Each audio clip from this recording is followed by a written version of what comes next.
ଦେଖନ୍ତୁ ନିଖିଳ ଉତ୍କଳ ନିମ୍ନ ମାଧ୍ୟମିକ ଶିକ୍ଷକ ସଂଘର ସମାପ୍ତି ସୂଚକ ଯେଉଁ ମୂଲ୍ୟାୟନ ରହିଛି ବା ହାପିଏଲି ପରୀକ୍ଷା ରହିଛି ପ୍ରଥମ ଶ୍ରେଣୀରୁ ଅଷ୍ଟମ ଶ୍ରେଣୀ ପର୍ଯ୍ୟନ୍ତ ତାର ପ୍ରୋଗ୍ରାମ ପ୍ରଥମେ ଦେଖିବା 23/9 ପରୀକ୍ଷା ଆରମ୍ଭ 23, 24, 25, 26 ଏବଂ 27। 23 ସେପ୍ଟେମ୍ବରରୁ ପରୀକ୍ଷା ଆରମ୍ଭ ହେବ ଏବଂ 27 ସେପ୍ଟେମ୍ବରରେ ସରିବ। ପ୍ରଥମ ଶ୍ରେଣୀ ରହିଛି 23 ତାରିଖ ଦିନ ଭାଷା ଲିଖିତ ଓ ମୌଖିକ, 24 ତାରିଖ ଦିନ ଗଣିତ ଲିଖିତ ମୌଖିକ, 25 ତାରିଖ ଦିନ ପରିବେଶ ଲିଖିତ ମୌଖିକ, 26 ତାରିଖ ଡ୍ରଇଂ, 27 ତାରିଖ କିଛି ନାହିଁ।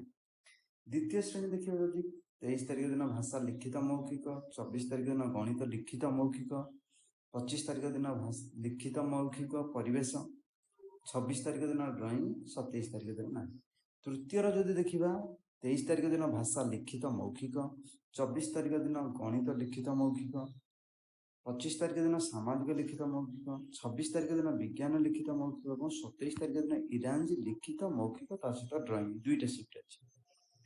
ଚତୁର୍ଥ ଶ୍ରେଣୀ ଯଦି ଦେଖିବା 23 ତାରିଖ ଦିନ ଭାଷା ଲିଖିତ ମୌଖିକ, ଗଣିତ 25 ତାରିଖ ଦିନ ଲିଖିତ ମୌଖିକ, 24 ତାରିଖ 25 ତାରିଖ ସାମାଜିକ ଲିଖିତ ମୌଖିକ, 26 ତାରିଖ ବିଜ୍ଞାନ ଲିଖିତ ମୌଖିକ ଏବଂ 27 ତାରିଖ ଇଂରାଜୀ ଲିଖିତ ମୌଖିକ ଆଉ ଡ୍ରଇଂ।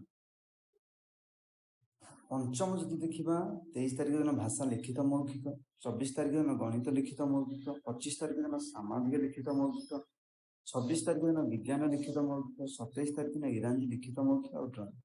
ଷଷ୍ଠର 23 ତାରିଖ ଦିନ ସାହିତ୍ୟ, 24 ତାରିଖ ଦିନ ଗଣିତ ଆଉ ଚିତ୍ରାଙ୍କନ, 25 ତାରିଖ ଦିନ ବିଜ୍ଞାନ ସଂସ୍କୃତ, 26 ତାରିଖ ଦିନ ଇତିହାସ ଭୂଗୋଳ, 27 ତାରିଖ ଦିନ ଇଂରାଜୀ ହିନ୍ଦୀ।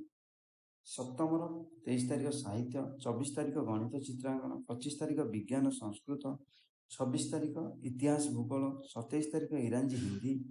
ଅଷ୍ଟମର 23 ତାରିଖ ସାହିତ୍ୟ, 24 ତାରିଖ ଗଣିତ ଚିତ୍ରାଙ୍କନ, 25 ତାରିଖ ବିଜ୍ଞାନ, 26 ତାରିଖ ଇତିହାସ ଭୂଗୋଳ, 27 ତାରିଖ ଇଂରାଜୀ ହିନ୍ଦୀ ବା ସଂସ୍କୃତ।